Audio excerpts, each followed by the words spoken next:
Hi friends, இன்றைக்கி சூப்பரான kitchen tips தான் பார்க்க போகிறோம். எதை பற்றிய டிப்ஸ்னால், நம்ம வெஜிடபிள் புலாவ்லாம் பண்ணோம்னாக்கா என்ன செய்யணும்னா, கொஞ்சமாட்டு புதினா மல்லித்தழை போட்டு வதக்கணுங்க. அந்த சாதத்தில் போட்டு வதக்குனீங்கன்னா, வெங்காயம்லாம் போட்டு வதக்கும்போது கூட போட்டு வதக்குனீங்கன்னா நல்ல மணமாக இருக்குங்க அந்த சாதம் வந்து.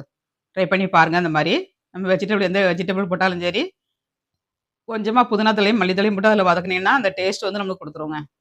வெஜிடபிள் புலாவோட வாசனை வந்து நமக்கு பண்ணதுக்கு முன்னாடியே நமக்கு கிடச்சிரும். ட்ரை பண்ணி பாருங்கள். வீடியோ முழுதும் ஸ்கிப் பண்ணாமல் பாருங்கள். வீடியோ பிடிச்சிருந்தா லைக் பண்ணுங்கள். முந்திரி பருப்பு வந்து நல்ல பொன்னிறமாக வந்தோன்னா நம்ம எடுத்துடணுங்க. கடாய் நல்லா ஹீட்டாக இருக்கு எண்ணெய்.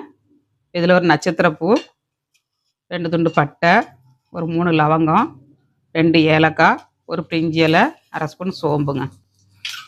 எல்லாம் நல்லா ஹீட்டாக இருக்கனால பொரிஞ்சிருச்சு. வெங்காயம் ஆட் பண்ணிக்கலாம். 1 டம்ளர் அரிசிக்கு பெரிய வெங்காயம் மட்டும் 1 போட்டுக்கோங்க. ஒரு 3 பச்சை மிளகா போட்டுக்கோங்க. சாதத்துக்கு தகுந்தபடி போட்டுக்கோங்க. பீன்ஸ் ஒரு 4 பீன்ஸ் கட் பண்ணி போட்டிருக்கேன்.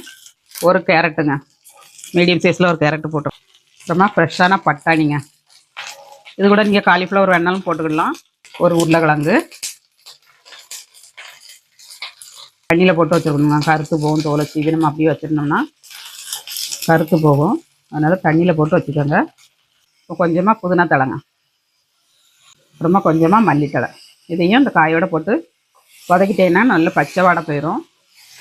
அப்புறமா இஞ்சி பூண்டு பேஸ்ட்டுங்க. ஃபஸ்ட்டே போட்டோன்னா நல்லா பிடிக்க ஆரம்பிச்சிடும். அதனால் இப்போ போட்டுக்கோங்க. 1 ஸ்பூன் இஞ்சி பூண்டு பேஸ்ட்டுங்க.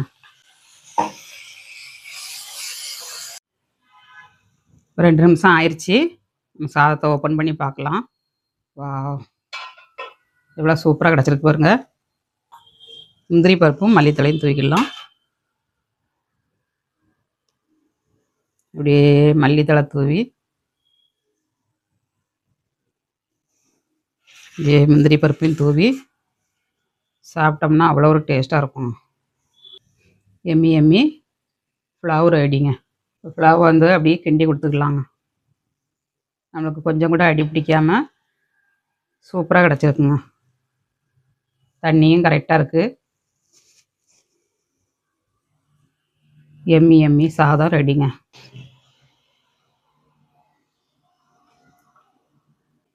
டேஸ்டியான வெஜிடபிள் புலாவ் ரெடிங்க. ரைத்தாவும் ரெடிங்க. நாளைக்கு இன்னொரு டிப்ஸோடு பார்க்கலாம். பாய்.